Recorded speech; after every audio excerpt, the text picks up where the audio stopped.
Need your daily fix on mixed martial arts? We're going to kind of recap Bellator 155 from UFC 198. Who's who? Kind of a controversial decision. And who's not. I couldn't figure out why, and then it hit me. Well, don't you fret, because Golden State Media Concepts got you covered. Get your daily dose of MMA podcast. Everything from the UFC, Bellator Fighting Championships, Extreme Cage Fighting, Invicta Fighting Championships, and so much more. Join us as we talk about some of the biggest names in mixed martial arts. We've got you covered here on Golden State Media Concepts MMA Podcast.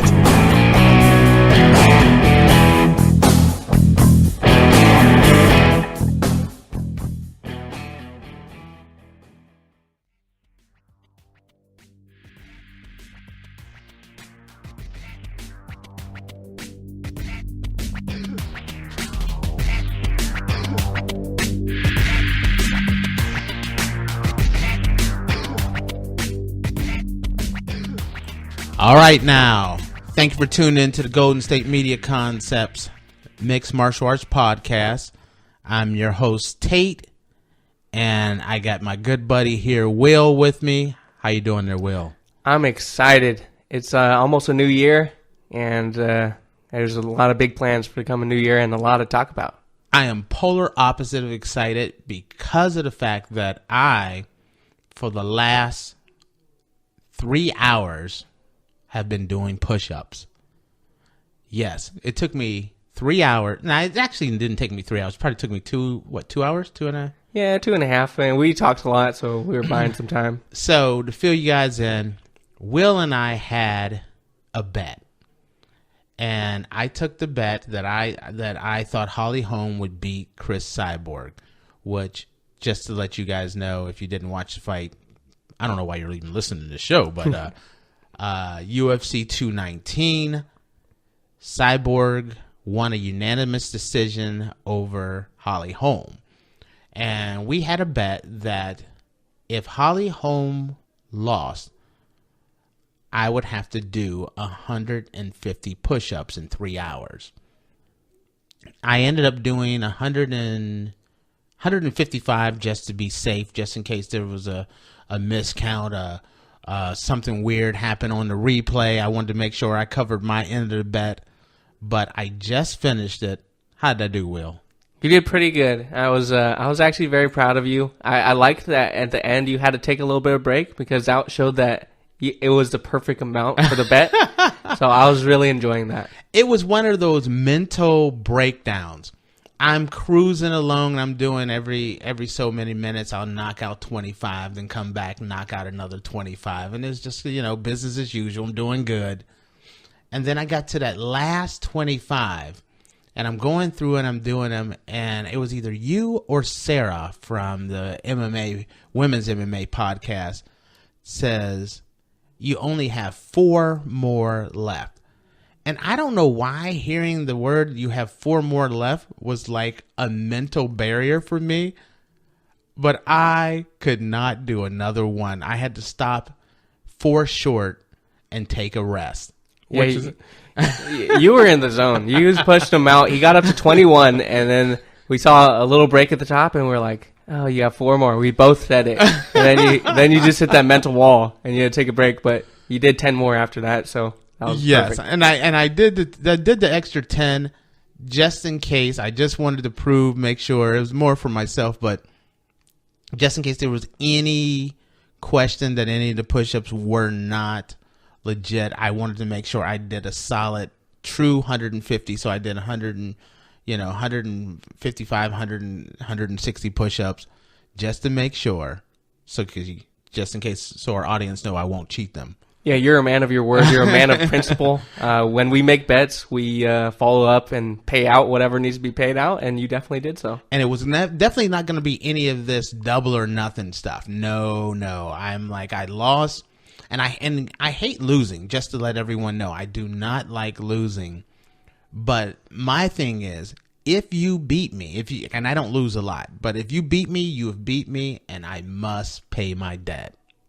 Yeah, and if you beat me, I would have done my 300 push-ups, and I would have struggled through all of them. And see, Will, if he'd have lost, because it was a 2-to-1 odds on this one, he would have had to do 300 push-ups in an hour and a half. So I would not have envied you on that one. Yeah, I'm happy I don't have to do them. Now, speaking of following through on what you need, what you need to do and getting the job done, Cris Cyborg, she got the job done, Will. What did you think of the fight? I know we've talked about it a little bit.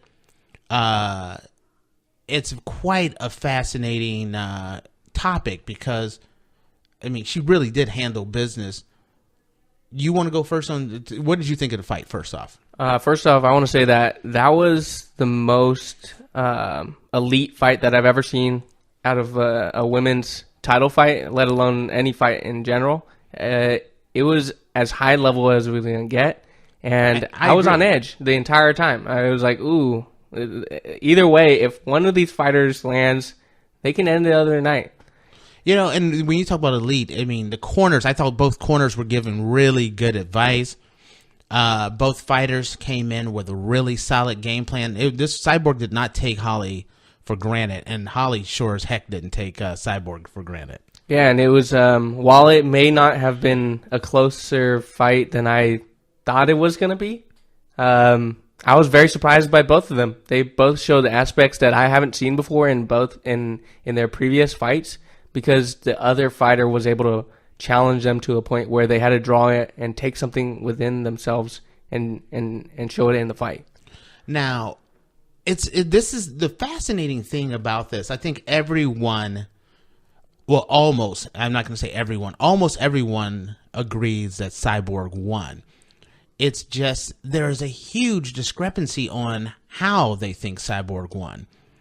For instance, Will scored the fight 5 rounds to none. I scored it 2 rounds to 3, or 3-2 for Cyborg winning. And then I know that a number of other sports writers had the range from Cyborg winning all 5 rounds, Cyborg winning 4 rounds, Cyborg winning 3 rounds, all the way to Holly Holm winning 3 rounds. There were some sports writers that gave the first 3 rounds to Holly, which I was a little surprised on. We've talked about this a little bit, but give me your thoughts on why there was such a huge range of people that thought it was a close fight to it was a shutout. The close rounds were close, and the dominant rounds within that capsule, Cyborg was able to show and kind of dominate to a certain extent that to the point where it wasn't a close fight. But on paper, and if you were to judge round by round, those close rounds were so close that I could have seen it giving that to Holly, and I can confidently say that I had 4 rounds to 1 for Cyborg. But so you did give Holly a round then. Those first 3 rounds were so close that I wouldn't be confident in saying 5-0, and I'd have to rewatch it in order to give a solid 5-0. But I can give it 4-1 because I'll give Holly the benefit of doubt for one of those first 3 rounds. I don't see the last round being that close, but it was one of the closer ones. But it was a close fight on paper, but when you watched it in person and you see some of the shots landed and how they dictated the fight, I had Cyborg winning clearly. But if I wasn't doing that and I was just kind of judging it as a competitive fight and just enjoying the competitiveness of the fight and not really scoring every punch and looking at everything done minute by minute, it's a lot closer than it was. Yeah, because, when you look at it and you say round 1, I gave to Holly, but that was a close round and I thought it could go either way. Round 2, it was a close round and I thought it could go either way, but I gave it to Cyborg. 3, once again, I thought it could go either way, but I gave that one to Holly. 4 was clearly Cyborg. And then I thought round 5 was a really, really close, really interesting round, but I gave it to Cyborg. But I could see how a lot of, because there was a lot of press people had it from Holly winning to Cyborg winning all 5 rounds. I've never seen a fight with that many respected MMA journalists and people, fight people that are in the know debating who, not just, I think 90% of the people all thought Cyborg won, but the number of rounds, I was surprised. Yeah, there was. It reminded me a lot of those kind of a historical fight, but Mauricio Shogun Rua versus Lyoto Machida. Mm-hmm. There's 2 different conflicting styles where Holly was kind of like Machida, where she darts in and lands accurate punches at times, whereas Mauricio Shogun Rua and Cris Cyborg are kind of the brawlers that look to land more damaging punches. And you kind of have to judge each round minute by minute in order to see who wins, because it has to do a lot with the effectiveness and power. Those are the 2 things you have to judge. And as far as that goes, I thought Holly was really effective with her straight left and her high kick, but the power of Cyborg and some of the shots and the combinations that she was able to land when Holly was darting in, that favored the fight towards her, in my opinion. Now, see, and I looked at it a little differently. I don't think Holly was effective with her high kick at all. And why I say that is, excuse me, is that Holly came in and she had a really great game plan, but Holly came in really tight and really nervous. And I was expecting Holly to do a lot of leg kicks, a lot of oblique kicks, a lot of push kicks, all working the lower body of Cyborg. And that was kind of, it looked like that was the game plan. But I think Holly was so concerned about getting caught by Cyborg that she never really set down on her shots, her kicks, like she's done in the past. So it didn't have as much, it was more about touching Cyborg than actually landing with power. And I think if she would have landed with more power early, it would have made Cyborg respect her, because, Cyborg kept coming and coming. It would have slowed her down. And let me tell you, Cyborg landed some monstrous shots, but so did Holly. Holly, how often do you see Cyborg with a bloody nose? Holly brought it to her, but Cyborg was just too much. Yeah, I didn't like the diversification of attacks that Holly had, and that's why I only brought up the left straight and the left high kick, because that was practically her whole offense the entire fight, and that was kind of sad to me. That's because that was part, in my opinion, that's what happens when a fighter is super nervous and super tight. They keep sticking with what's working, what they're most comfortable with. If she would have mixed it up, it was really important for her, to mix it up, so that, kind of like John Jones, Daniel Cormier. John Jones would mix up from low kicks, the body kicks, the head kicks, so that Cormier didn't know where those shots were coming from, so that you could fire a shot, Cyborg would think it's a low kick, but it goes high and it lands. That's what the game plan was for Holly, but because Holly never implemented that, because she became very predictive, and at one point, Cyborg is actually kind of just taking an approach that once Holly engages, she would engage, because she knew Holly was so predictable that Cyborg knew when to throw. Do you agree? Yeah, I totally agree. And it was very interesting to see a counter fighter like Holly urged into being offensive.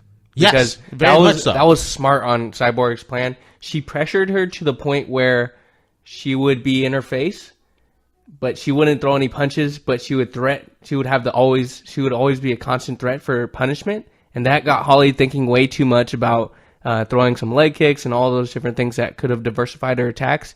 And Holly just kind of went back to throwing power shots with the left straight and the left high kick. And that was not good for her game plan. She should have totally done the John Jones plan against Cormier. Now, one of the things that shocked me in this fight was that Holly seemed like the stronger fighter in the clinch. That was a shocker. And you kind of said it best in our conversation before that you're not sure if she was the stronger fighter or if she was a fighter with a better technique. But numerous times, Holly would push Cyborg up at the cage and hold her there. And Cyborg did something kind of smart. She didn't panic. She didn't get all crazy. She conserved her energy, but Holly held her up against the cage quite a bit. Even when you look at like control time, you say, Holly, 3 minutes and 25 seconds compared to 43 seconds for Cyborg. Even when Cyborg would put Holly up against the cage, Holly could turn her and hold Cyborg up to the cage. I just was not prepared for that. Yeah, that was very surprising for me. And Holly is super underrated in the clinch. And what's surprising is we've seen her in the clinch before, and we've seen her against one of the best clinch fighters of all time in Ronda Rousey, and she dominated her in the clinch. She was able to nullify her attacks, but I didn't see it coming against Cyborg, and that makes me think that some of Ronda Rousey's performances are underrated because she has such technique and core power to the point where it didn't look that impressive when Holly was able to nullify her attacks. But when I get to see it against someone like Cris Cyborg, who is a proven commodity in the clinch and in power and raw power and technique, the fact that she was able to get those underhooks and to push her around, and even when Cyborg decided to not to reverse the clinch and try to pressure her, she was able to nullify her attacks by putting her arms against her knees, so there was no Muay Thai clinch attacks. I was very impressed with Holly's performance. Holly is a lot stronger than I think anyone expected, and I think that is the biggest disparity in this fight. Why the scores were so wide, because it was quite shocking to see Holly hold Cyborg up against the fence, and I think a lot of people gave Holly a little credit for controlling Cyborg. I didn't give, in the first round, I gave her some credit for that. But my big problem was, while she had Cyborg up against the fence, she wasn't doing enough damage. If she would have been doing more damage while she held her up against the fence, we would have a different fight. We'd have a very different fight. Yeah, it was, for all intents and purposes, it was a hug that she was giving her against the cage to stifle her, maybe wear her down. But Cyborg realized that, and you could see on her look on her face that she's like, I'm just going to take my time. Yeah, I know this is going to go by. She's not threatening me or anything. And when she wanted to separate, Cyborg would bring her arms over Holly's face and try to break the clinch in that aspect. But a lot of times she was okay with Holly spending energy doing that clinch work with her. Yeah, Holly never made the clinch a dangerous place. Mm-hmm. Holly just decided, I'm going to be the stronger fighter. I'm going to hold her up against the cage. And then when it gets a little dangerous or I find my opportunity, I'm going to get the heck out of here. And it was a good game plan. The biggest problem, I think, was Holly just came in too tight in the first 3 rounds. If Holly would have been a little bit looser and set down on her punches a little bit more, I think you could have had a little more of a competitive fight. But Cyborg, let me tell you, Cyborg put together a perfect game plan. She didn't, no matter, even though Holly put together a really had a good game plan and a good attack plan towards Cyborg, Cyborg was ready for this fight. She was never, tricked into having too much being overconfident. She didn't overcommit. She stayed in her game plan, what was drawn out, and she fought the perfect fight. And I really did think Cyborg fought the perfect fight. Now, with that being said, what's next for these two? With Cyborg, I really feel like her last 2 fights against Tanya Evinger and Holly Holm has made Cyborg become an even better fighter, which is scary to say that Cyborg is now a better fighter because she fought Tanya Evinger and Holly Holm. What's next? Well, there's multiple options. An option that was kind of intriguing in the past was Megan Anderson from Invicta. Absolutely, and that fight was supposed to happen. Mm-hmm. But it didn't happen, and that's when Tanya Evinger stepped into place and took over the reins for that. But that fight is still on the table, and that's probably one of the most intriguing fight sets out there. That is, in my opinion, that has to be the next fight. It's either Megan or I would say Kat Zingano, but I think it's going to be Megan Anderson. I'll tell you this. Let's say if it is Megan Anderson, and I think she's one of the most dangerous fighters for Cyborg because she's actually someone who is she's a big fighter. She's a big, strong fighter. So, that makes her very dangerous because that gives her a puncher's chance. But if she fights Megan next and she comes out of this thing successful with Megan, that sounds like I said Negan almost, didn't it? What a character. Both are amazing characters. If she fights Megan next and she wins, Cyborg could literally be champion for a very long time. There's no one else. Well, another intriguing fight that's been proposed right before Holly Holm and Cyborg fought was the fact that Amanda Nunes reached out and said that she would like to fight the winner. Right. While I'm not as intrigued with that fight, that is a good challenge for Cyborg. I just think that Cyborg is an advanced version of Amanda Nunes. And I don't think that's a good fight for Amanda Nunes to take because it's just too much weight to put on, and she would be at a disadvantage in practically every realm of the fight, in my opinion. That is an intriguing fight because Amanda Nunes is constantly improving as a fighter. You want to know why I don't like that fight? Why is that? Amanda Nunes doesn't move the needle enough. It's a situation where the UFC is in a situation where you have a bunch of titles already tied up. So are you really going to tie up 2 more divisions with one champ who doesn't move the needle at all? And I'm a fan of Amanda Nunes, and also you have a situation where if Cyborg wins, what's the big deal? If Cyborg wins, she's expected to win. She's not going to defend the bantamweight title and the featherweight title. So if I'm the UFC, I'm not letting that fight happen whatsoever. It's just not worth it. Mm-hmm. What's your thoughts? I definitely agree because you're sacrificing the future of one division for a short-term, not even a considerable gain in making a quote-unquote super fight. So and it wouldn't be a super fight. Exactly why I put the quote-unquotes there. No one, most common, the casual fan barely knows who Amanda Nunes is. She didn't get a big rub or anything from fighting Ronda Rousey. I just don't think there's a big enough pull to make that fight. And you already have the featherweight division, which is just empty.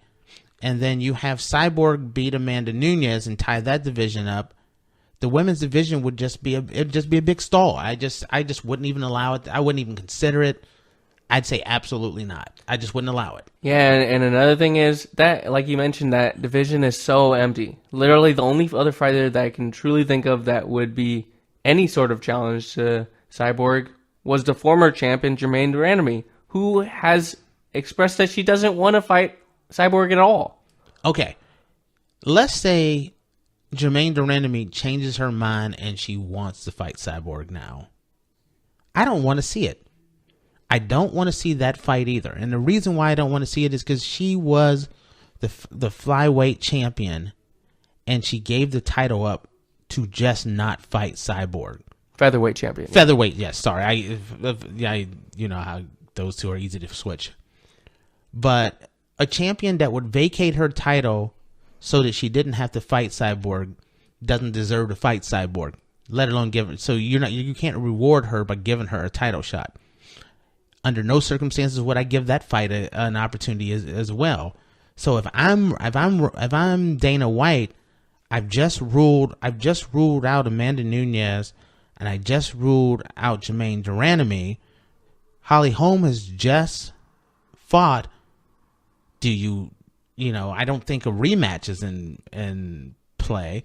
So there's just Megan Anderson. There's Megan Anderson, and potentially the only other person that Kat Zingano. Yeah, exactly. There's nothing. I don't see the future in this division unless Megan Anderson is able to win and create kind of a rivalry with Cyborg.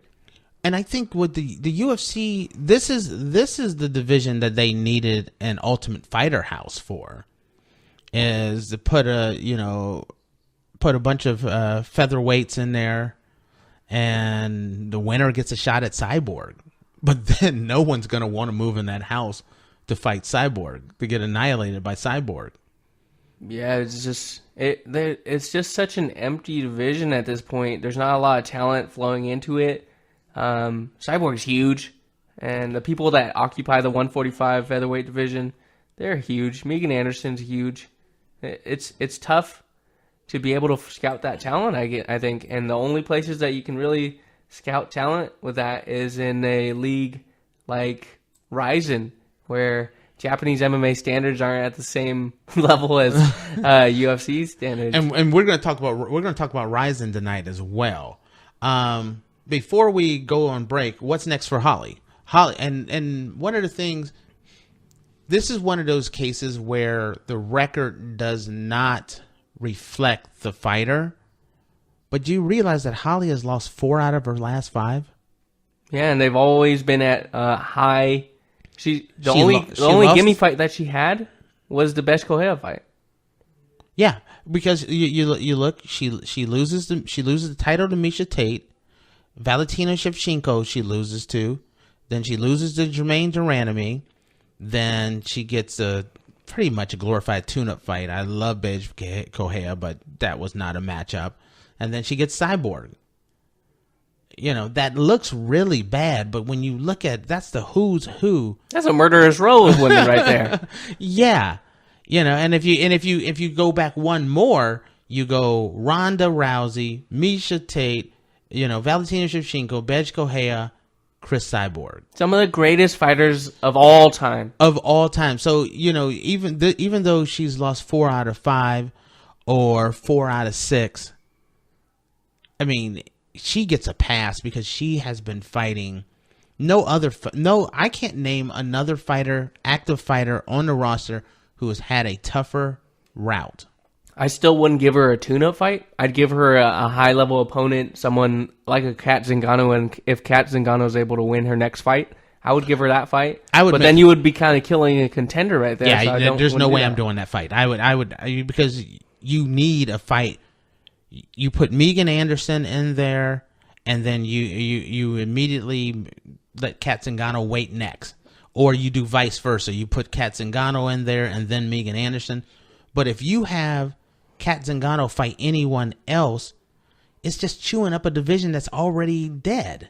Maybe you throw in Tanya Evinger with her. They're both coming off of losses. No, Tanya has a fight coming up. She's contractually, when she came in, that was one of the agreements, is that she gets to go back to bantamweight. Tanya is not going back. She's not a natural flyweight, so she's going back to bantamweight. And for anyone that knows Tanya Evinger, that bantamweight division is on notice. That's a very tough woman. So, to be honest, if you're a Holly Holm, would you go back to bantamweight? Because Absolutely. Exactly. Well, that's what I was going to say. That the next move for Holly is, and she's already said she wanted to go back to bantamweight, but the UFC kind of talked her into going up. Holly is a bantamweight. It's crazy to say she's lost 4 out of 5. And now she deserves a shot at Amanda Nunes, but I would like to see her fight Amanda Nunes next. I mean, the only possible contender. Does that sound weird that she's going to get that put her up for a title shot again? It's kind of like the Chael Sonnen effect. Where you may be losing, but you still get the title shot. I don't know what it is, but when I think about who do I want to see Holly fight next, it's Amanda Nunes. I mean, the only clear contenders, if you want to say that, is maybe a Valentina rematch, but I don't think people want to see that. Valentina's going down. She's moving down, so that fight's over. Exactly, but that would be a competitive one again. The next one, who's earned a title shot after multiple victories, is Raquel Pennington. She's earned it based off of a resume, maybe not at the skill level, but she has. In the when you look at the world of the UFC as far as looking for needle-moving fights, is Amanda Nunes Pennington really a needle-moving fight? Well, if we're going to do this, poo-pooing everything, you know. No. If we keep doing this based off of needle movers, we're going to have Holly Holm challenge for the next 10 title shots in featherweight and next we're going to have Holly Holm fighting Demetrius Johnson. Yeah, Cody. Then we'll just go back to Japanese MMA. So. Yeah, and then next you go once again bring in Rizin. We have a situation where you're having, a 50-year-old wrestler fighting pretty soon. That's yes. Let's get Gabby Garcia back in here. All right. When we come back, we're going to cover some more of this card. We're going to talk about, because we keep hinting at the Rizin card, and so we're going to talk about the Rizin card. So stay tuned. And we will be right back. Check out the show built around the women of MMA. From the UFC to the extreme cage fighting, we got the fights covered. Listen. It's the Golden State Media Concepts Women's MMA Podcast. The latest news of upcoming fights, discussions of previous matches. Join us as we talk to and about the biggest names in women's mixed martial arts, past, present, and future. When it's the women's fight game, you know where to listen to the Golden State Media Concepts Women's MMA Podcast.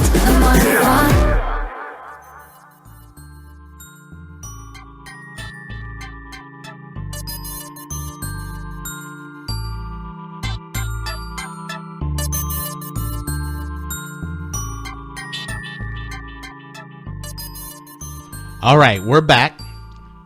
And we were just talking about UFC 219's main event, Holly Holm versus, I was about to say Badge Correa, Cris Cyborg. Why did I give Holly Holm the top billing? It should be Cyborg versus Holly Holm. It's because you have a crush on her. I sure do. One of the things I'll tell you, since this is the last show of the year, or it's the first show of it's the first show of the year, because this will go on tomorrow. This is the first show of the year. There's going to be a little change with the GSMC MMA podcast. Will, you know this. Will be going to China, so he won't even be. I'm not going to China. Oh, why am I sending you to China? He's going to Asia. China, Asia, Southeast Asia. Southeast Asia. He's on world tour. And so, but one of the things that's going to change about the show is, traditionally, we have a show when there's a major event. And so we end up doing anywhere between I do anywhere from 1 to 3 shows per month. That's traditionally what's been going on. This year, and we've had a lot of success, and we've had some great ratings on iTunes. We've had a lot of really great feedback. And speaking of feedback, if you're enjoying the show, we would love for you to go to iTunes and subscribe and get our show on a regular basis, and to put give us some positive feedback. But the big change that's going to happen at the start of the year is that the GSMC MMA podcast is going to become a daily MMA podcast news program, in which the whole point is to keep you guys, everyone, up to date on what's going on in the world of MMA.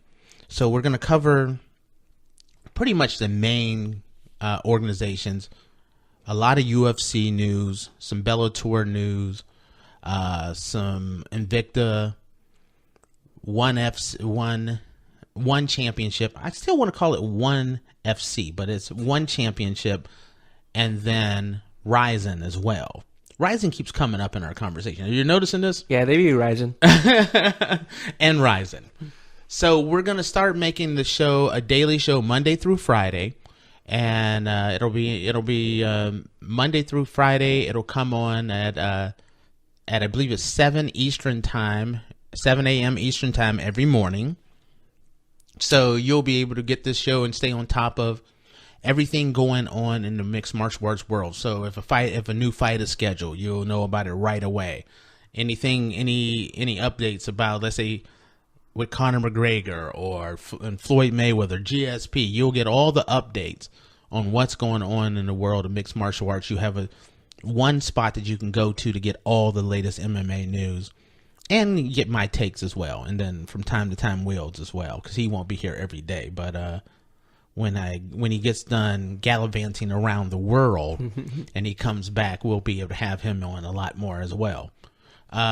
Pretty excited about that news. What's your thoughts? I'm excited too. I can't wait to hear some shows while I'm abroad. Because there's not a lot of shows there. The reason for it is there's just, there's a lot of daily shows that talk about football and basketball and baseball, but there's not a lot of shows that keep you up to the date, up to the minute of what's going on in the mixed martial arts world. And fights get scheduled all the time. And cards get changed. This way, every morning, everyone knows what's going on in the mixed martial arts world. We're not making it a 5-hour show or anything like that. Nothing, no offense against anyone that has a 5-hour show, but anywhere about an hour show every day, just talking about what's going on in the mixed martial arts world. So that's our bit of news about what's going on for 2018. Now let's get back to 2019. Like that, the 18 and 19. Like that, you know how I tied that in yeah, there? Thank you very much. I'm a trained professional now, I guess. Talking about trained professionals. Dude. Khabib Nurmagomedov. Holy crap. Talk to me. What was your thoughts when you saw Khabib the Eagle fight this weekend? He is an absolute animal. And when I say that, when I watch him fight, and I watched a lot of fights, when I watch him fight, it's like he's an alpha predator that just finds a way to kill its prey. And it gets to this point where he's just laying a savage beating, and it's so animalistic and so brutal that it seems like, oh no, it's time. We know this is over. We know it's over. I'm going to jump in here and disagree with you. It's not a savage animal. Yes, it's a savage animal, but like when you say that, I'm thinking like, oh, a hyena's eating a gazelle. He's savage in his skill set. That's what? Oh, no. Yeah. I'm agreeing with you, but I think it's even a different level there. It's like Jurassic Park, and the T-Rex is just eating one of the little baby dinosaurs. Yeah, he just comes in and just devours. Yeah, he made Edson Barboza, which is one of the best fighters in the world, look like an amateur. Am I wrong? No, you're absolutely right. This was a tune-up fight. He's a little baby gazelle, and this lion is just tearing him apart. Oh my God! All right, just look at the numbers here. I'm just going to give you numbers. Okay, takedowns. They said 4 takedowns. It seemed like it was 40. Okay, so total strikes. Khabib 154 to 25. That's, 154 to 25. Edson Barboza is one of the best fighters in the world, and he only landed 25. Second of all, this wasn't a stand-up battle where one guy was so far superior and he's just landing combinations and uppercuts and all this stuff and kicks. Khabib would take Barboza down and just pound him non-stop with nothing but vicious power shots on the ground. When you talk about control time, they said 10 minutes and 32 seconds of Khabib controlling Barboza, and Edson Barboza 0 seconds of control time. How is that possible? Because Khabib let it happen. He was willing to just let it stand up and impose his game there too. And he just, I can't, and it's bad to talk about, and we'll talk about Conor in just a second, But as I was watching Barboza, and I was like, okay, Edson Barboza is the best striker in the division. Him and Conor McGregor are the best two strikers. The best two kicks in the division. Him and Conor McGregor. And I watched Khabib walk through those kicks and walk through those shots. Did you see it like it was in the, I think it was like the third round where Barboza hit him with that spinning kick, and it didn't even faze Khabib. Khabib just kept on coming like the Terminator. I was thinking the whole fight. He's a Terminator coming after him. This man trains with Cain Velasquez, Daniel Cormier, and Luke Rockhold, and nobody in his division can even muster up anything close to what they offer. No, nothing. I'm going to say this. I was like, man, if I'm Conor McGregor and I got $100 million and I just watched the last two Khabib fights, I'm never coming back to MMA again. I don't even eat M&Ms. I'm done. I'm not coming back. Give me your thought. What did you think of this? I thought it was, if that fight was to be made, Conor versus Nurmagomedov, I would make Khabib the favorite, but I would also not make him that much of a favorite, just based off Conor's resume. And I saw some openings there where Conor can capitalize. And this is where I agree. There was openings, but the reason why I was looking at it as in shock was the big no-no in fighting is you don't chase and you don't follow. Khabib chased and followed Barboza, took shots from him, and it didn't even faze him. Do you think Conor has heavier hands than Barboza? That's a question that was going on in my head, and I hadn't had a chance to ask you this. Was because Edson couldn't keep him off of him. He just walked through him and just kept coming. And if Khabib can walk through those shots, what happens with McGregor? Because the big difference between both, McGregor's good for the first 2 rounds. His gas tank is questionable. Khabib is going to take him down at some part. If Conor doesn't knock him out in the first round or second round, Khabib's going to get him on the ground. And at that point, I don't see a chance. Now, you asked me if I think that Barboza has more firepower than Conor. I wouldn't say so. Because there's 2 different styles of fighting that they have. Barboza throws looping shots, and he throws heavy spinning back head kicks. And Conor's super accurate. Conor's super accurate, and he throws straight line punches, and he relies on timing to really throw you off. Whereas Barboza, he throws it out of nowhere with a lot of power and speed, and he relies on that. Lightning fast. I agree with you on that one. So, and the thing that I saw is Nurmagomedov keeps his arms right by his head, which was ultimately nullifying a lot of those head kicks. Even though they can get through the guard, he was blocking them for the most part. So when you're throwing a lot of those looping headshots, Khabib can block a lot of them, and he sees them coming for the most part. Whereas with Conor, it's coming straight down the pipe, through the guard that is open where Khabib is just looking straight at you. And you can't really defend that, especially with the range and power that Khabib has. Now, Khabib also has more pressure and more takedown skills than Conor will ever face. So Conor's going to have to be a real sniper for that. But there lies a chance. No, and I agree with you on all of that, because that's one of the things I was looking at when I was watching this fight. I'm like, how do you make it so that Tony Ferguson or Conor stands the pressure of Khabib? And one of the things when you talk about what you were talking about the looping punches and things like that, I think if you go back and you watch the fights and some of the Khabib's fights, that was the way his defense was by design.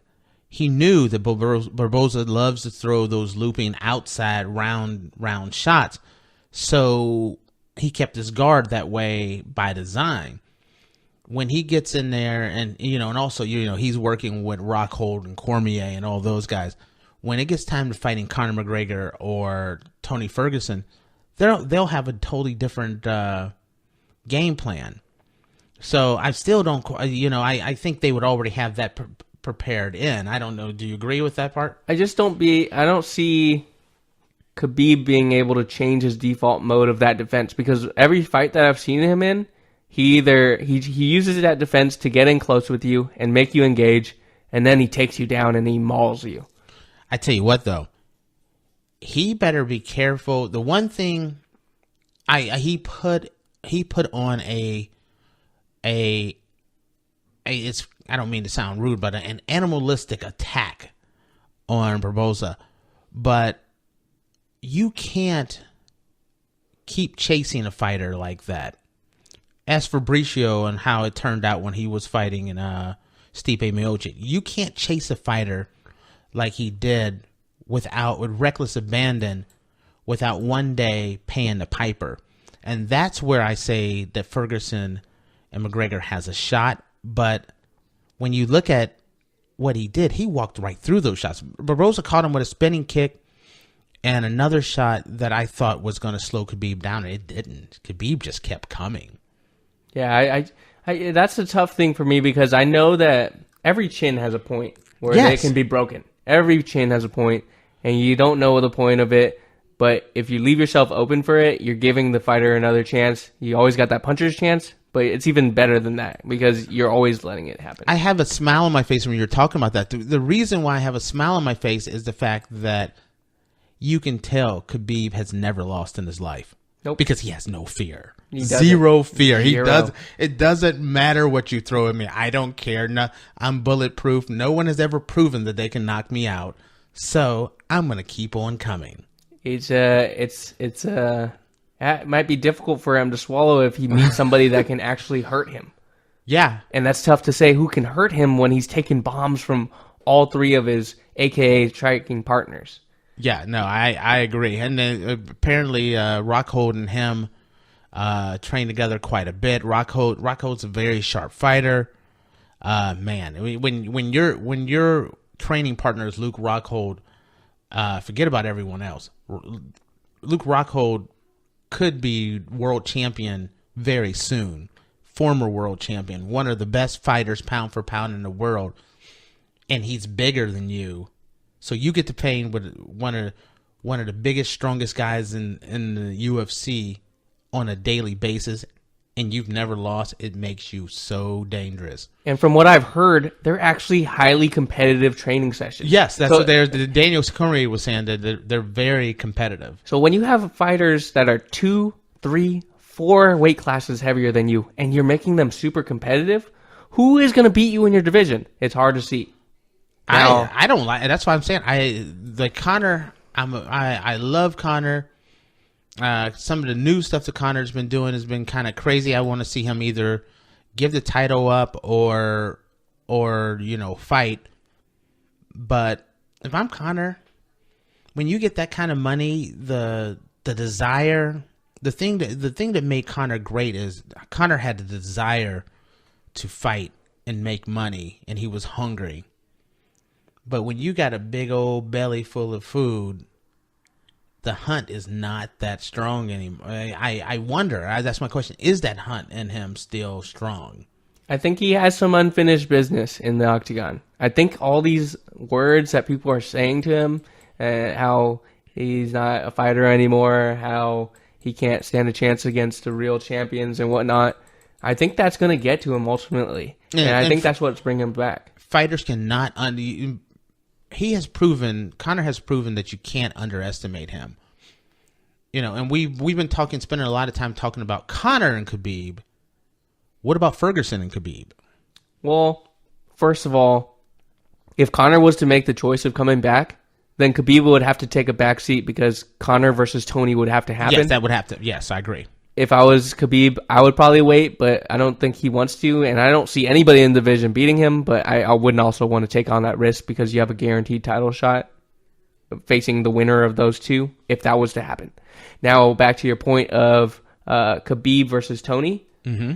I see that as a different type of fight than Conor and Khabib. I believe that Tony is willing and even more dangerous on the ground against Khabib.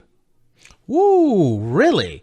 Okay, let me hear why. Because I look at this fight as I think Conor is way more dangerous, and I don't think as I'm thinking about this, no, I was still on the ground. Khabib is a different animal than every person I've ever seen on the ground. I think he's the best fighter on the ground I've ever seen. It kind of reminds me of the old school Tito Ortiz before everyone got to the skill set where they're at today. He's doing the ground and pound like nobody else. I don't. The only fighter that is that I can compare to him as far as ground and pound goes is Fedor. Oh, God. Yeah, Fedor in his prime. Fedor against Antonio Rodrigo Nogueira. You check out that fight and you see some of the hardest ground and pound shots landed ever. Second best, Khabib. Khabib is probably better overall, but I would say that in his time, in his prime, Fedor had the best pound for pound overall. I'm comparing that to all the elbows and the punches that Tito Ortiz landed, all the elbows and punches that John Jones landed. Mm-hmm. I would say pound for pound, he just had a way of slivering through the guard and destroying folks on the ground. Now, the reason why I laughed the way I did was, first off, Will was smiling at me when I was talking about Tito Ortiz, and so I'm like, okay, what's going on? And one of the things you guys don't know, whether it's, texting or talking on the phone or whatever it is, Will and I always have this whole debate about Fedor, and Will loves Fedor, and rightfully so. He's a big Fedor fan, and so I was so far away from even considering Fedor in that situation, and he inserted in a Fedor comment. It was just priceless. I'm going to sit down with you one day, and we're going to watch Fedor highlights, and then I'm going to ask you what can be done about this man in his prime. Nowadays is a different story. That's a whole different thing. But let's go back to Khabib and Tony. Tony is extremely confident in his jiu-jitsu on his back. Yes, I agree. He's a 10th planet guy, so he's taught by Eddie Bravo. And if you look at a lot of his previous fights and in his last fight against Kevin Lee, he was so much more dangerous on the ground than even his orthodox striking skill would allow him to be on feet. So that would be it would be a clashing match up there, because I definitely think that Khabib is going to bring it to the ground. I definitely think that Tony would have some success standing up, but ultimately it's going to be a ground battle. And I think that Tony will pose some challenges that Khabib hasn't really seen before, just because of the unorthodoxness of 10th Planet Jiu-Jitsu. All right, then here's my question. Tomorrow the fight happens. In a cage, you have Khabib versus Conor McGregor, and you have to pick one right now. Who's going to win? Well, barring that someone's in fight shape, they're all in peak, no injuries. Everyone's in peak shape. Ooh, that's a tough one, but I'm gonna have to say Khabib just based off of activity. I agree. I take Khabib. I'm saying even with activity, even if, let's say, McGregor came back and had a couple of fights, I would still take Khabib. What would your odds be, or what percentage? No, I'm just saying. I'm just trying to figure out where. Okay, so Khabib moves on from Conor. So Conor versus Ferguson. I would take Conor. Okay, so if you're saying, and then Ferguson versus Khabib, I would take Khabib. Okay, so if you're saying Khabib can be, in your opinion, Khabib is better than Ferguson and Conor, and I agree with you big time, and you will take Conor over Ferguson, which I agree with you as well. That's what I'm getting at. I don't see anyone stopping Khabib except for AKA. Well, the thing is, and the reason why I say AKA, definitely the injuries and whatnot. Yes, because everyone gets injured at AKA. I don't mean any. It's one of the best training organizations you can find. It's just there's been a lot of injuries, and I think it's because they challenge each other so much. But unless an injury happens, I just don't see anyone stopping Khabib. The thing is, I think that Conor has a better chance at beating Khabib then Tony has a chance of beating Khabib. Interesting. Tell me why. Well, I would take it as I would just go back to the striking department versus of Conor versus Khabib's wrestling. And I think that's closer than the jiu-jitsu department of Tony Ferguson to Khabib's wrestling department. The reason why I agree with you is that when Conor is in the ring, and Conor says it better than anyone, he's very efficient in the ring, and he's very patient. Conor's not going to overcommit himself to get caught up, and Conor can finish and hurt you fast. If there's anyone that's going to... Khabib is more likely to rush in and walk into something with Conor than Ferguson is to get Conor on the ground and take him out. I mean, take Ferguson to take Khabib on the ground and take him out, or for Ferguson to stop him. I think Ferguson is the least equipped to handle Khabib. Yeah, I think Khabib would. And I want to make sure everyone realizes Ferguson El Kukui is a bad man.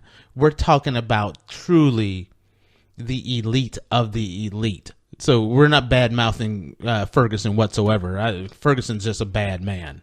Ferguson is such a bad man that he has to no fear to a certain degree that he'll throw himself into sticky situations and be very risky as a fighter. And that's what I think is dangerous for Ferguson, is the fact that he is willing to take those risks. And there's a lot of reward for that risk, but if you don't land on aces, you are done with Khabib. There's only aces or snake eyes when it comes to Khabib. Yeah, and I would definitely think that Conor's hand is stronger because of just the type of fighter that he is versus the type of fighter that Khabib is. If I'm going to go to war with somebody, I think could go with Tony over Conor. Because Tony is willing to go into those deep trenches that Conor may not be as much. Okay. He has the cardio and he has kind of the mentality that we have seen. Conor struggles through 5-round fights and he has a cardio issue. Yes. Tony does not. No, Tony and Khabib, there is no cardio issue. If I was going to go to war with anybody, let's just get honest, I would go with Khabib. Yeah, okay. Khabib now smashed. We're on the same page because I'm taking Khabib is so impressive. I think he's the best fighter on the ground of any fighter on the roster. I don't think there's anybody on the roster, that's including Damian Maia, that's Yoel Romero, Jacare Souza. I would rather on the ground. I'm taking Khabib.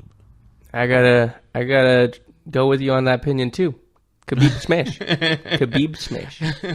And now, when we come, we're going to take another break. But when we come back, we're talking about fighters on the ground and performing well. We're going to switch back over and we're going to talk about that Carla Esparza, Cynthia Calvillo fight. When we come right back, just stay tuned.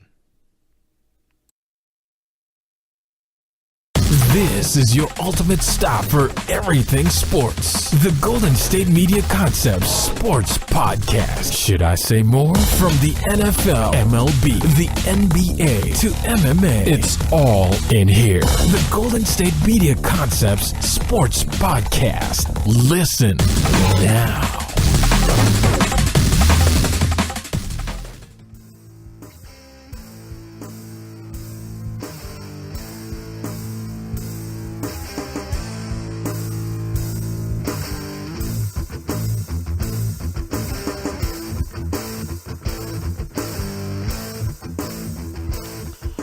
All right, we're back. We just finished talking about, in the last segment, about Khabib Nurmagomedov, the Eagle, and his annihilation of Edson Barboza. And the next fight I wanted to talk about is that Carla Esparza versus Cynthia Calvillo.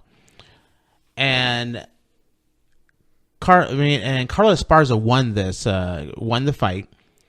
And I was very surprised by that. I was taking Cynthia Calvillo, And when I watched the fight, I thought that Cynthia would just be too much on the ground. But Carla showed to be, after the first round, Cynthia totally dominated that first round. But the next 2 rounds I gave to Carla Esparza. She was a bigger fighter. She was a much stronger fighter. What did you think of this fight? Well, I've always thought that Cynthia Calvillo is overrated.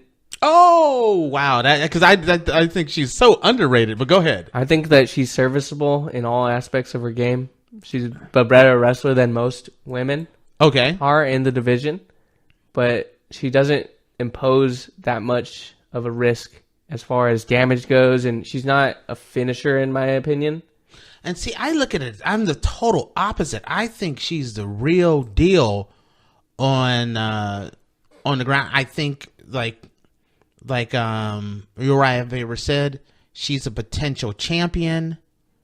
So I think she's the real deal. And to be honest, I kind of felt the opposite way. I kind of felt like Carla was a little more overrated because she won the Ultimate Fighter, but Carla came and Carla really improved, and she really negated a lot of what Cynthia Calvillo could do after that first round.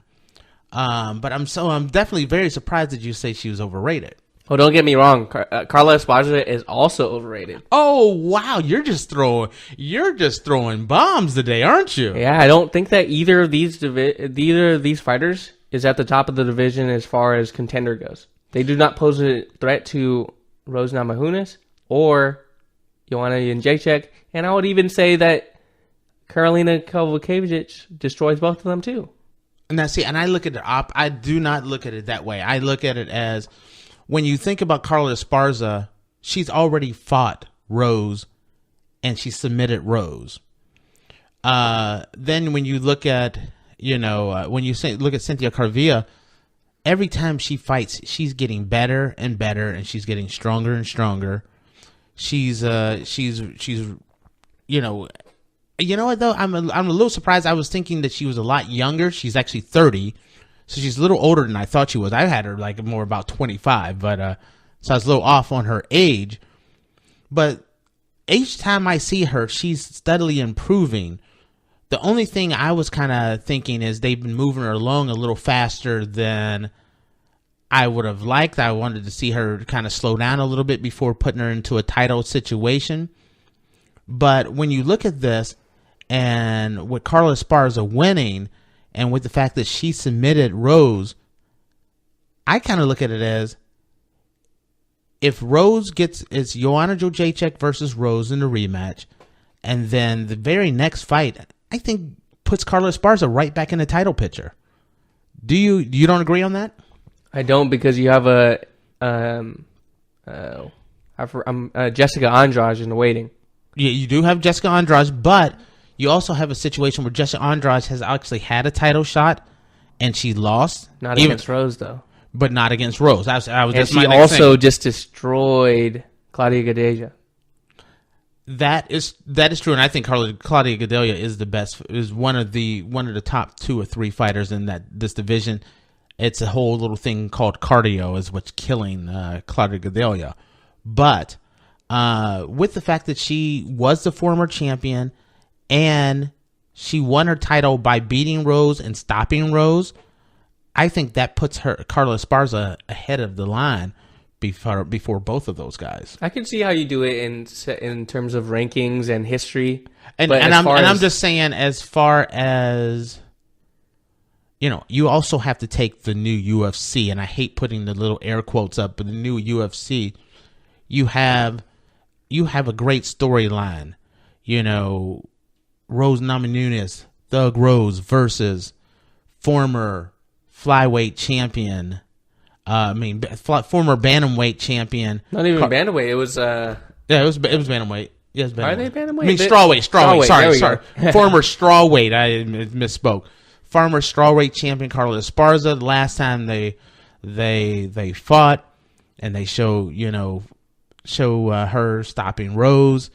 That's a storyline you can get behind. That's a storyline I can get behind, but when it comes to the technical aspect and the ways that Rose has improved back then because she was 19. Rose is way better than she was that day. She lost. I would agree. I'm not saying, do I think she can win the title? That's not what I'm saying, because I don't think she can win the title. I agree with you on that one. I'm saying as far as what's the next step for what I think the UFC will do. What's the more sellable, bankable fight? I would give it to Jessica Andrade still. You really would? Okay, yes, that's an interesting one there. Yeah, it's just she's a powerhouse. And you can give Carla Esparza Jessica Andrade, and that would be another thing that I would. Yeah, what I would see is another destruction. Yeah, I would take Jessica Andrade over Carla Esparza, but I'm just thinking as far as marketing and the overall, it's a good fight to promote. It would be Rose versus Carla. I think this takes Cynthia Calvillo and it moves her down and takes her pretty much. Her game plan was to be in title contention this year. With this loss, I think the chances of her getting a title shot now in 2018 is gone. Yeah, I definitely think before so too. Before 2017 is over, I think Cynthia's title contention scenario has actually been ruined by 2000 for her 2018. Yeah, do you agree or disagree? I definitely agree that she had a chance with this fight to catapult her to become the number 1 or 2 contender in the division. Yes. Not that she would be in the technical standpoint. I can tell in your voice. See, I think she is. I mean, on the ground, I think she's just amazing. I'm a big fan of hers. But today, I tip my hat to you, Will, on this one because she definitely won. I think she was very shocked. I thought the fight could have went either way, and I think she thought she won. This is one of the things that, corners. I think if you're a good corner, one of the smart things to do is to bring in 2 independent people that have nothing to do with the friendship or the relationship with that fighter. Just bring in 2 independent guys that you can look over at, and after each round, they'll give you their independent opinion. Did you win that round? Did you not win that round? Because when you're a lot of times fighters are too close to the situation and their trainers are too close to the situation and they look around and they think our fighter won this fight. Because there was nothing, you could not tell Cynthia Calvillo that she didn't win that fight. But she didn't. I had Carla Esparza winning. And that happens too often. What's your thoughts? I definitely agree, and I hope that she doesn't take the mentality, which ruins a lot of fighters, the mentality that you got robbed and not make changes to your game. Because I feel like that may be what's going to happen. She's going to look back on this and still think that she won and won't be able to get to reach the potential that she has. I think that she's overrated, I think that she has a higher ceiling than she's showing. And I don't think that she's close to reaching that potential yet she kind of fights with the pretension that she is at her highest peak yet. See, and that's I think of her as the real deal. The real deal. I think she's good enough to be champion right now, even though she lost. I think she can compete against anyone in the division right now. This is one of those times where we truly are parted on this one, on where we think the fighter and you have the upper ground today because Cynthia lost to Carla Esparza, and I don't want to take anything from Carla. Carla really showed a lot of improvement. But this is one of those times where we are definitely under disagreement on that one. Yeah, I think that styles make fights, and I think that if you made Carla fight the same people that Cynthia would fight at the top of the division, I think that Cynthia would do better. I think that she would be able to compete. Did you say that correctly?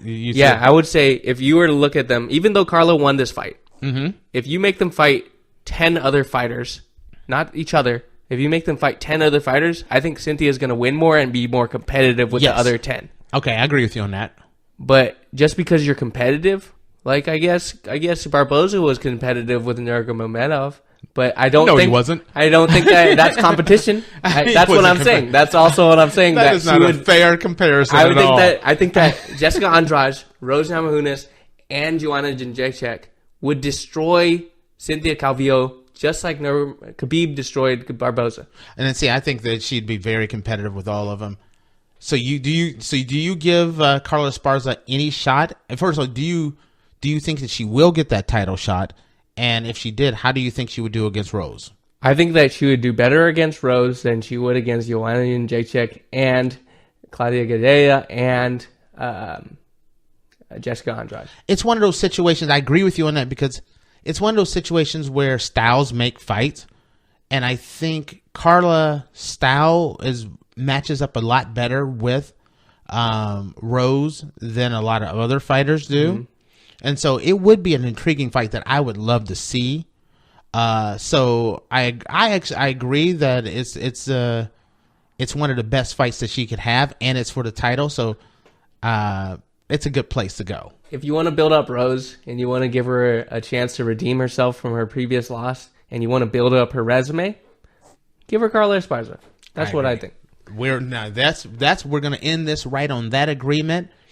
On the next fight we're going to cover in this one, you pick between Diakiese and Hooker or Condit and Magny.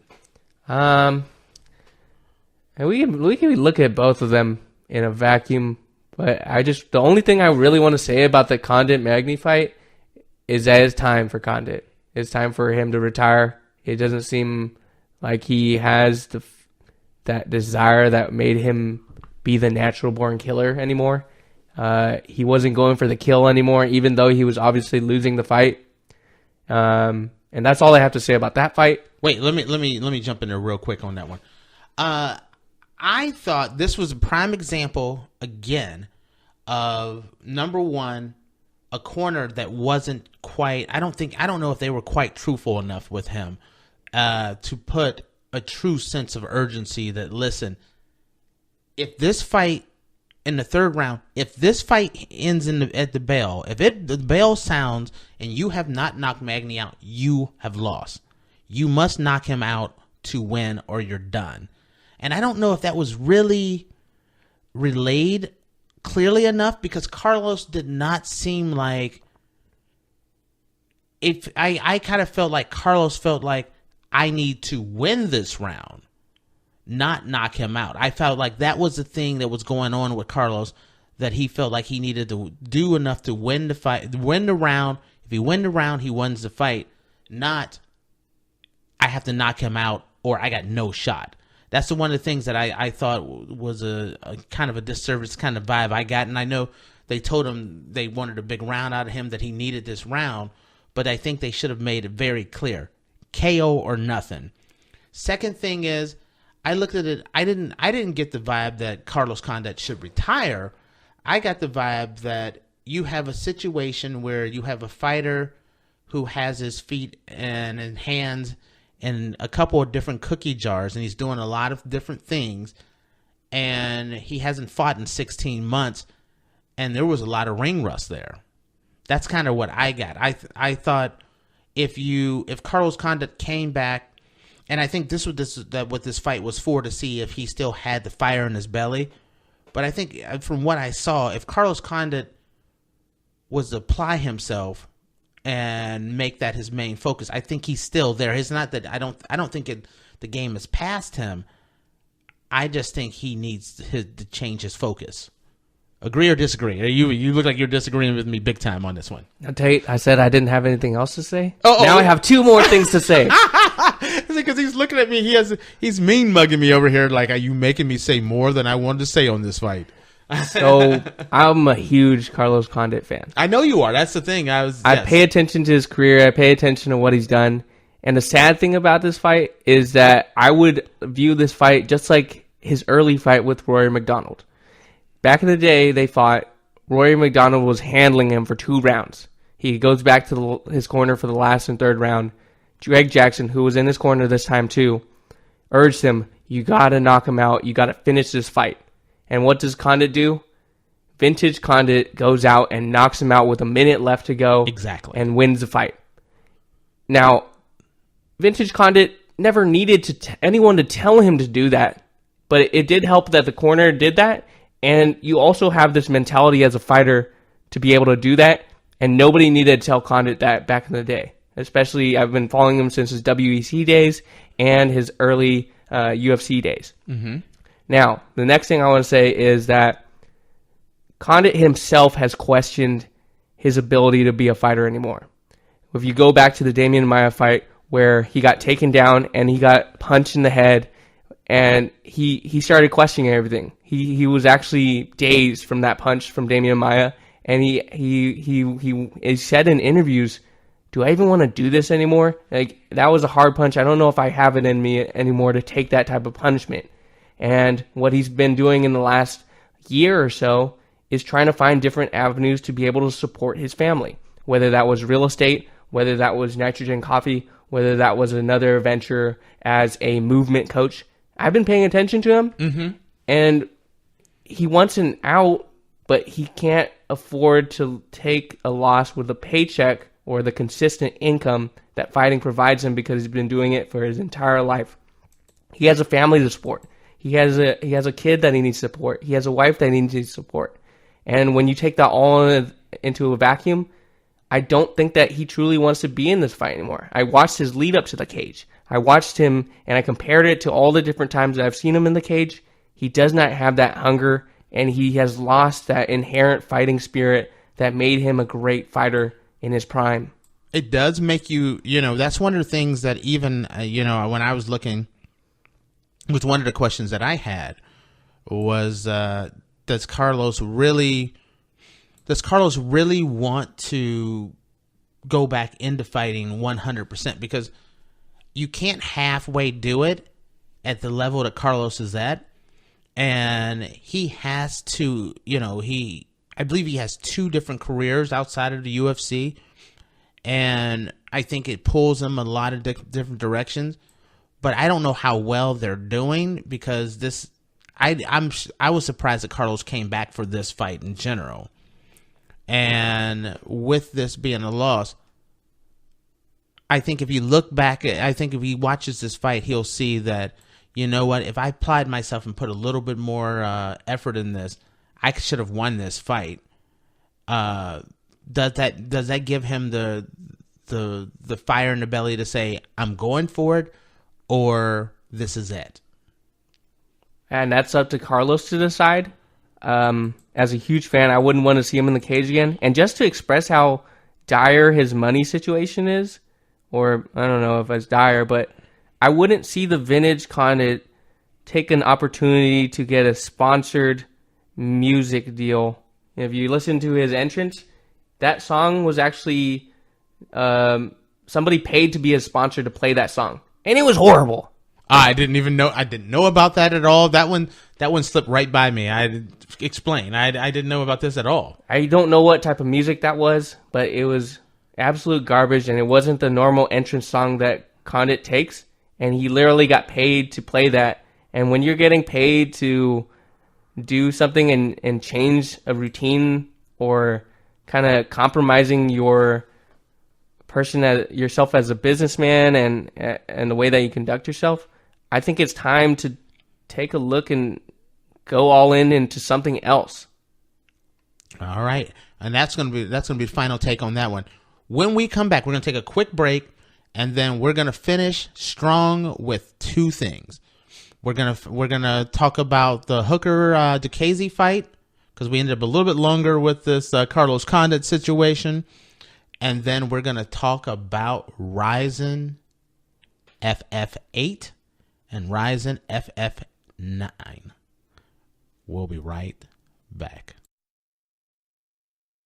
Check out the show built around the women of MMA. From the UFC, Invicta FC, Bellator, and one championship. We got the fights covered. It's the Golden State Media Concepts Women's MMA Podcast. The latest news of upcoming fights, discussions of previous matches. Join us as we talk to and about the biggest names in women's mixed martial arts. Past, present, and future. When it's the women's fight game, you know where to listen to. The Golden State Media Concepts Women's MMA Podcast.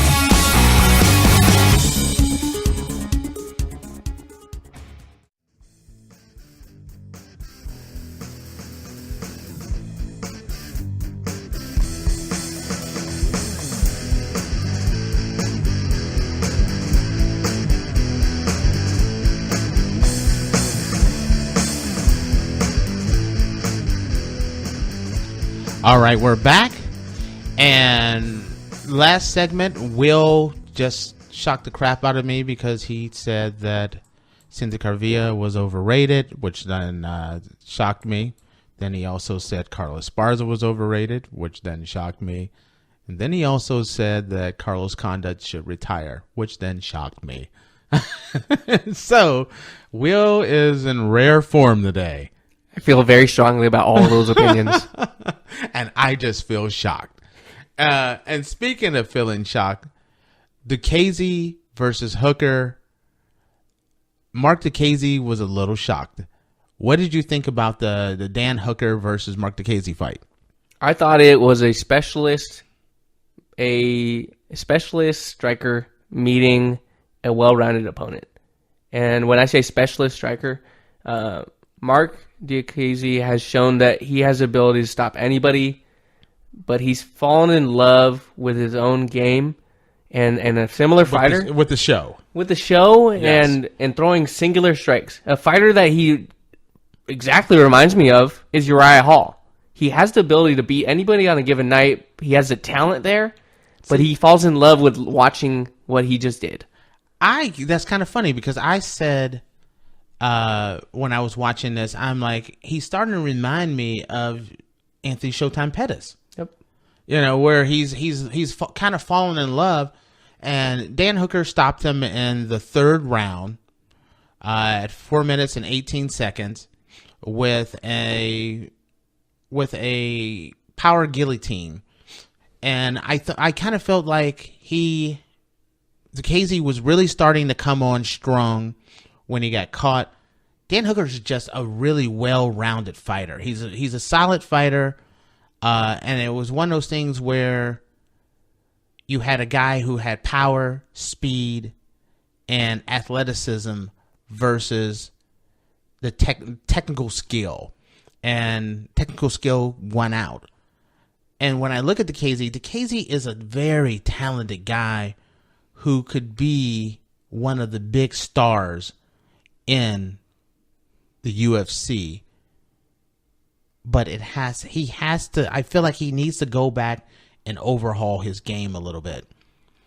One of the things I would love to see him do with his camp is either move camps, or I know it's the beginning of the year, I would take most of the year off and kind of refine my game a little bit, because that's his last two fights. I feel like he has lost strictly because of, you know, he's more caught up with the flash. He's more caught up with the spectacular move and less about the technical side of the game, and it's cost him. I think the carelessness has caught him. Like, he should never got caught in that power guillotine. Under no circumstances, I didn't think he should have been caught in that. And that's where going back to the drawing board and spending more time in camp. I think because he's young and he has, you know, when you're such an athletic, gifted freak like he is, and I mean that in a complimentary way, you skip some steps. And now that he's had 2 losses in a row, it's time to pull him back in and get back to the basics. I think if you do that, if you can pull back. And heck, I would love to see him not fight, you know, just spend time working on the basics until this time next year. Take a year off and just work on the basics. This guy has the ability to be a champion, kind of like Max Holloway. Max Holloway has all the basics down. This guy has that kind of power, skill, speed, athleticism to be a champion, but you can't skip the steps, and that's kind of the way I feel about him. Hooker, what's your thoughts on him? What are your thoughts on? I'm not calling you a hooker. I'm saying Dan Hooker. What's your thoughts? Because he looked great, and he caught him in the guillotine. He won. What's your thoughts on him, and what's your thoughts on what I said about Marc Diakiese? I think that Hooker is a very well-rounded fighter, and I don't think that he gets to the upper echelon of the division, but I think that he's a well-rounded fighter to be able to be very entertaining. I'm not as interested in his career as much as I am in the potential of Diakiese. Right. And I look at Hooker and I say he's a big guy. He's very big for the division, but I don't see the upside like I see with Diakiese. And a lot of it is, like, you can say that someone has all the talent to be able to be the best. And that's the level of talent that Diakiese has. Now, what you can't say is if he has the mentality to be able to go back to the drawing books and craft a way for him to fill up all of his holes and be the best fighter he can be. That determines whether you're good or great or the best. And I don't know if that's what he has. And that's something that every fighter is different on. And I don't want to be able to look back on someone like Diakiese's career and say that he could have been something. Because he has everything that he has everything in place, but he just needs to get more experience, and that might change his mentality. And see, and this is the reason why he's only 24 years old. He has plenty of time, but you don't want to put him in a situation where he's falling back because he's taking these losses where it's just a few minor little tweaks here and there that can take him from a contender or a guy that's on the card to a guy who's headlining the card. This guy's a headliner if he fills in those gaps. And so that's why I'm a big fan of his and want to see him kind of shore himself up. Anything else before we move on to MMA Candy? Let's go on MMA Candy. That sounds very enticing. All right. So the MMA Candy of the week is we got to close the year off with two Rizin events. Not necessarily back-to-back, but there's a day in between.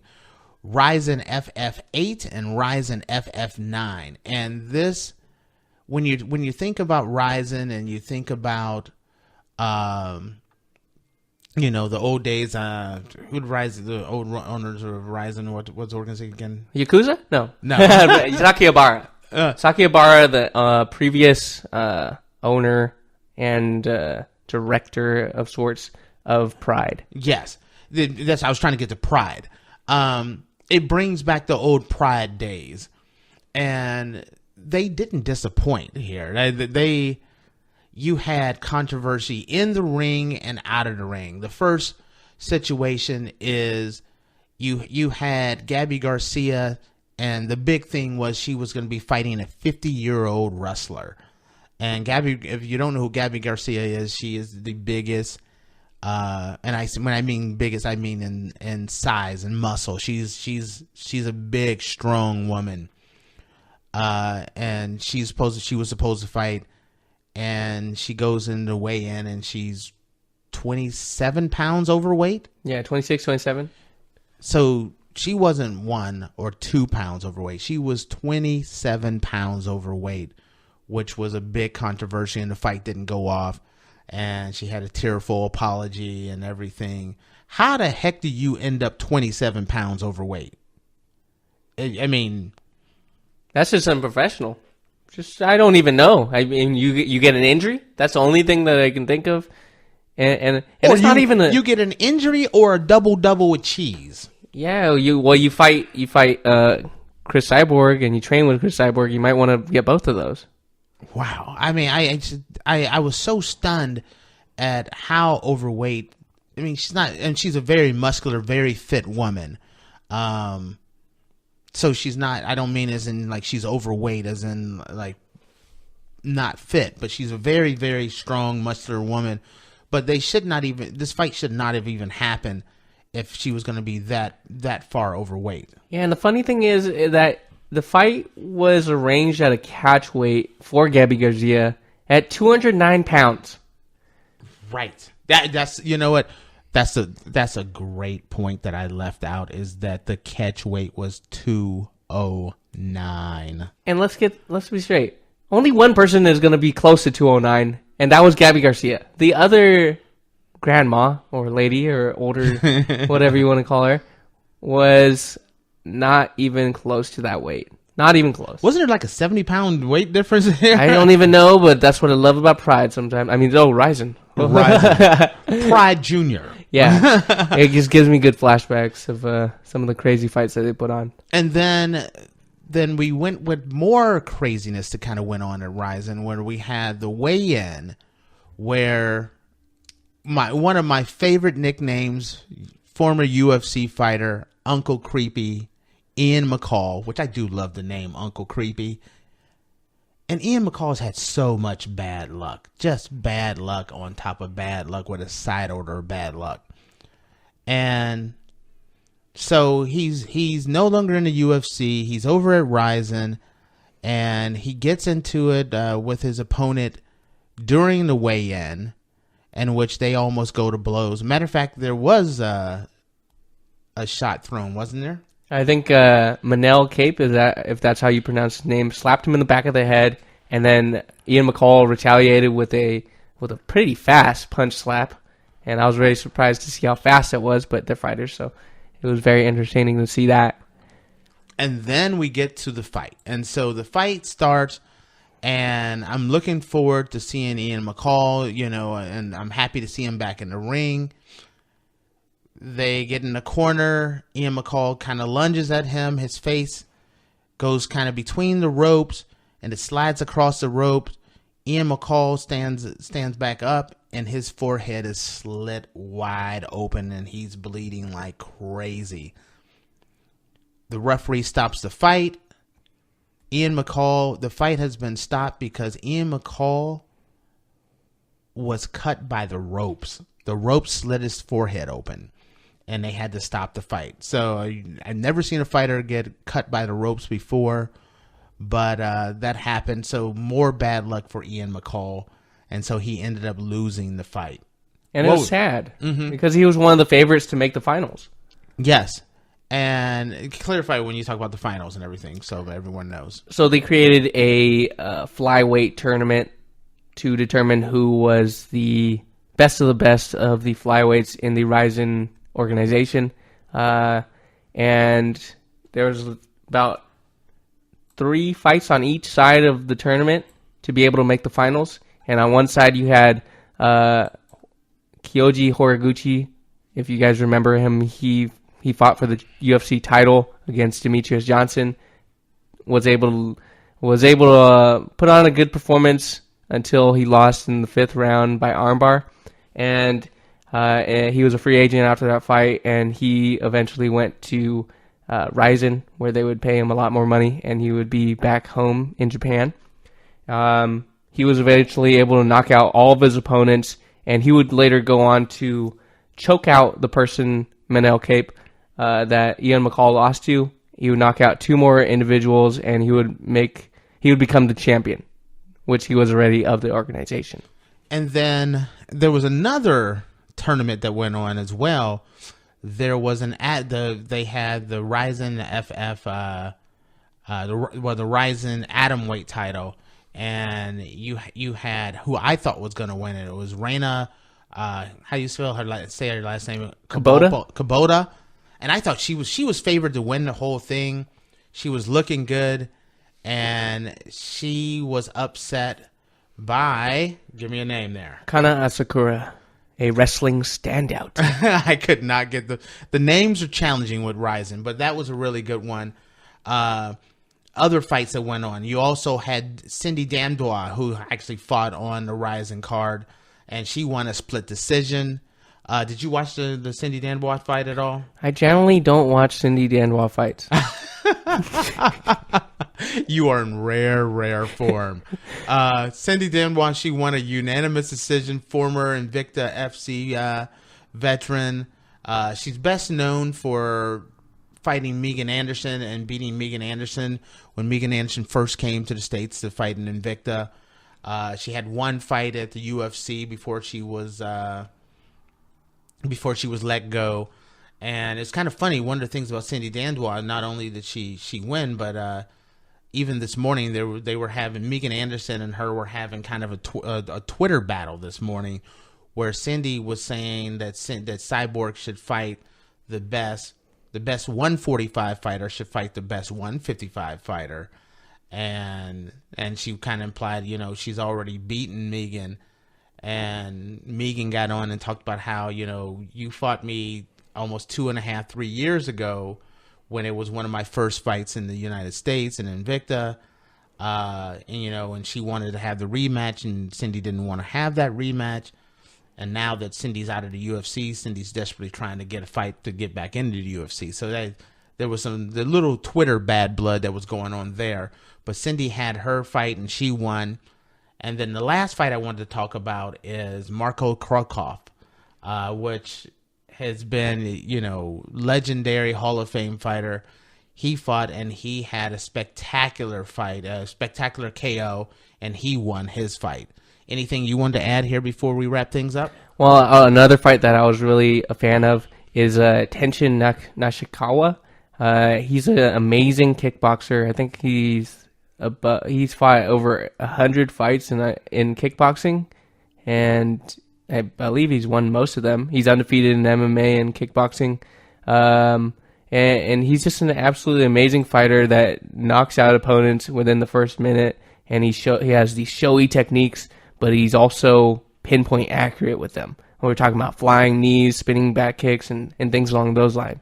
Tenshin is a really good fighter to watch and a rising fighter because he's very young and he's had a lot of experience too. And one more thing, Marco Krokov, he actually, when the person he knocked out was who was it?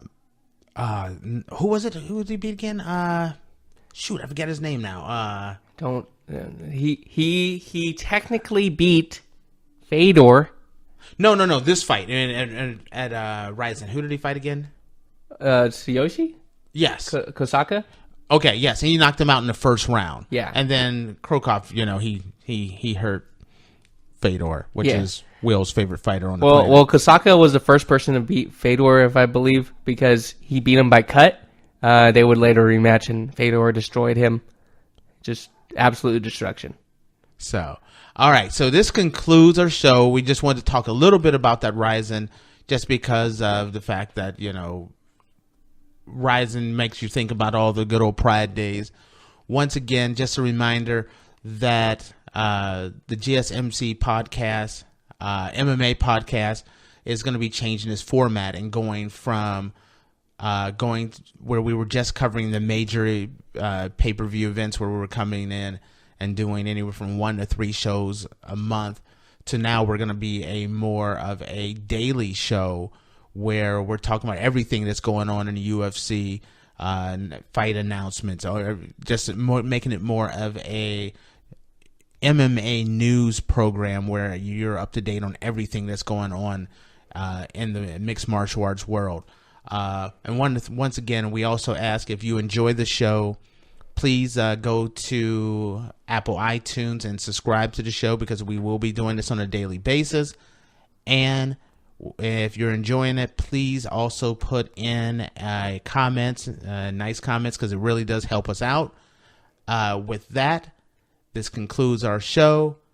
This is the first show of the new year, and I believe, will we have you anymore, Will, or is this the last show before you go off on your whirlwind tour? This most likely will be the last show unless something groundbreaking happens within mixed martial arts in the next 10 days or so. All right. And do you want to tell everyone where you're going, or are you just going to keep that private? Well, I said we're going to Southeast Asia. I'm doing a 6-month backpacking trip. Starts in Thailand. Then we go to Laos, Vietnam, Cambodia, Singapore, Malaysia, Indonesia, and then we ended off in South Korea and head back to the States after that. Now you see why I say it's a whirlwind tour of Southeast Asia. You're going to have a blast, my friend.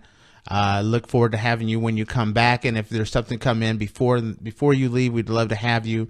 But enjoy your trip. You know, we'll be talking as I get updates on how things are going for you on your trip. But for everyone else, thank you for tuning in to the Golden State Media Concept Mixed Martial Arts Podcast. And to all, have a good night. You've been listening to the Golden State Media Concepts MMA Podcast, part of the Golden State Media Concepts Podcast Network. You can find this show and others like it at www.gsmcpodcast.com. Download our podcast on iTunes, Stitcher, SoundCloud, and Google Play. Just type in GSMC to find all the shows from the Golden State Media Concepts Podcast Network. From movies to music, from sports to entertainment, and even weird news. You can also follow us on Twitter and on Facebook. Thank you, and we hope you have enjoyed today's program.